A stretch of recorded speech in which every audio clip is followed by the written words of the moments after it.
Welcome back to The Explainer. So, let me ask you a quick question to kick things off. What do you think the Oxford Dictionary named as its word of the year for 2024? Now, you might be guessing it was something about AI or maybe politics, but actually it was two words: brain rot. We literally hear it all the time now, right? But today, we're going to look past the internet slang. We're going to treat this as what it truly is: a major modern cognitive issue that absolutely demands a serious diagnosis. We're going to map out exactly what is happening inside your head every single time your thumb swipes up. Brain rot, by definition, is the cognitive decline that comes from consuming low-quality, high-stimulation digital content, the kind of content that actively dulls your capacity for deep thought. And this is so crucial. This isn't just some generational complaint. It's not a kids these days kind of thing. No, this is a voluntary, daily, and almost universal practice where we are just feeding our minds the digital equivalent of junk food. But here's the real paradox. Most of us see this, right? We feel that flicker of recognition, we know deep down it's true, and then, boom, we immediately open TikTok or Instagram anyway. Why? Because simply knowing about brain rot doesn't actually protect you from it. The system is specifically engineered to override your knowledge with pure, unadulterated compulsion. Okay, let's dive into this. If we know this content is bad for our brains, why on earth can't we just put the phone down? Well, to answer that, we really have to treat this like a medical investigation. We need to stop viewing our inability to stop scrolling as some sort of personal moral failing or a lack of willpower. Instead, we have to look at the incredibly sophisticated, highly engineered neurological system that we're actually up against. Section 1. The neuroscience, what the scroll is doing. To really wrap our heads around that system, we have to look at what the scroll is actually doing to your physiology. The very moment you open a feed, a highly specific neurological sequence fires off in your brain's reward center. And there's this single jarring statistic that we just need to face head on: 2 to 4. When you're scrolling, novel stimuli are hitting you at a rate of roughly 2 to 4 per second. Just think about that for a second. Every new image, every quick flash of text, every little soundbite triggers a micro-release of dopamine. Now, dopamine is your brain's anticipatory signal that something rewarding is happening. But here's the catch. Your biological system was designed for a world where novel stimuli were rare. Things like spotting food or danger or vital social cues. Your brain was entirely unprepared to process 2 to 4 novel stimuli every single second. And this brilliantly illustrates the chain reaction we call dopamine recalibration. First, you get hit with those constant novel stimuli, which naturally leads to continuous dopamine firing. But like any biological system that is forced to fire constantly without a break, it has to adapt just to survive. So what happens? Your brain recalibrates. It artificially raises its baseline for what it considers normal stimulation, which leads us to the rather tragic final step. Ordinary life now feels incredibly boring. Having a normal conversation, reading a page, sustaining a thought, these slower, genuine pleasures suddenly feel agonizingly understimulating. So our attention spans are declining across the board right now. And it's not because we're somehow less intelligent. It's because we are systematically training our own brains to find reality boring. Section 2. The deep processing deficit. But look, those dopamine spikes, they're really just the surface level. Under the hood, we are literally losing our cognitive infrastructure. Let's contrast these two modes of thinking. Deep processing is all about genuine comprehension, creative synthesis, and making novel connections. But it is metabolically expensive.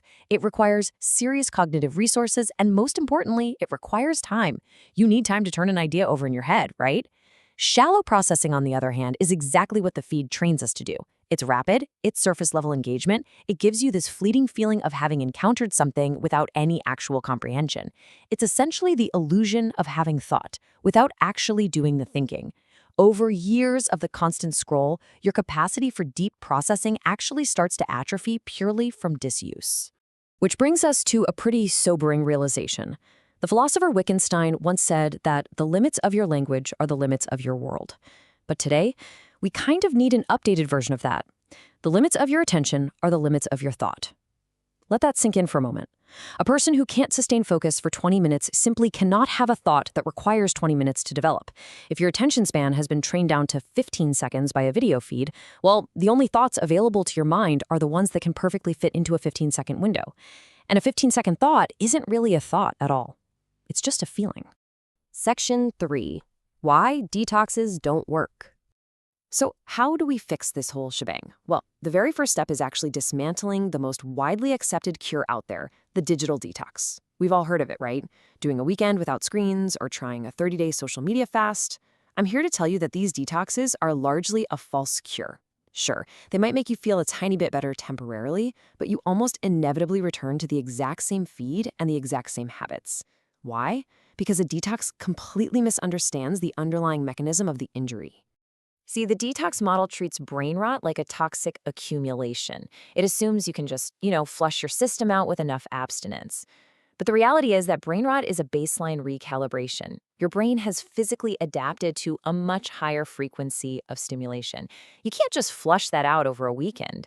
That raised dopamine baseline is only going to come down through the consistent daily experience of slower, much more demanding stimulation.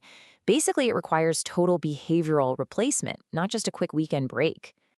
Section 4, Reclaiming Your Mind, Genuine Recovery. So the crucial point is, how do we actually recover? If a detox is a myth, what is the scientific reality here?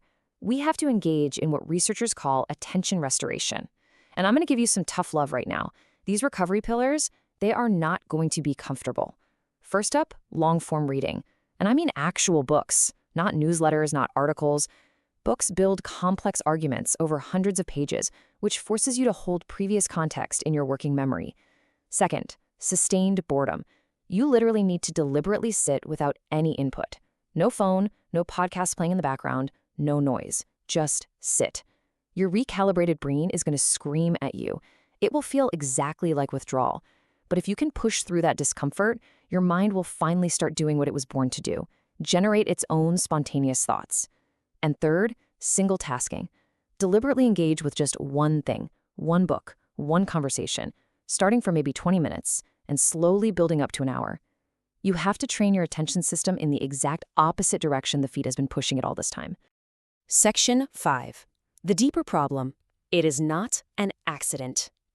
As we pull all these threads together, we have to take a hard look at the deeper problem. None of this is an accident. It's a tragic trade-off. The feed gives you constant, completely effortless, always available stimulation. But what does it take in return? It takes your capacity for deep, transformative thought. The infinite scroll and those variable reward schedules we talked about, they were deliberately engineered by people who understood the exact neuroscience we just covered.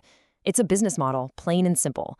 Your attention is the product. The longer you scroll, the more of your attention gets sold. And that dopamine recalibration that makes normal life feel boring, that isn't some software glitch. That is their literal mechanism of retention.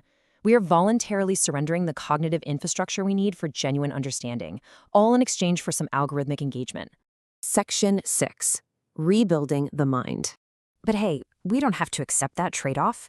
The real beauty of this is that the interventions we've discussed today, the reading, tolerating the boredom, focusing on one single thing, they aren't some crazy Silicon Valley biohacks.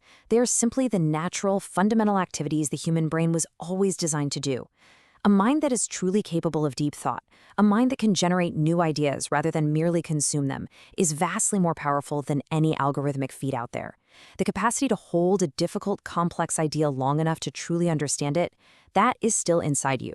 But it does require rebuilding. Start today, because the choice to reclaim your cognitive infrastructure is entirely in your hands.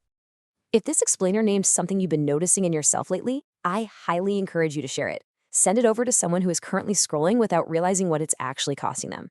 Also, make sure to subscribe so you don't miss our weekly breakdowns where we offer psychology, philosophy, and some practical clarity. And definitely join us next time where we're going to be exploring the trauma nobody talks about, why you might be carrying a lot more weight than you think, and why trauma isn't always just about the dramatic events we typically assume. I absolutely cannot wait to unpack that one with you. But until then, I want you to ask yourself, are you consuming the feed or is the feed consuming you? See you next time.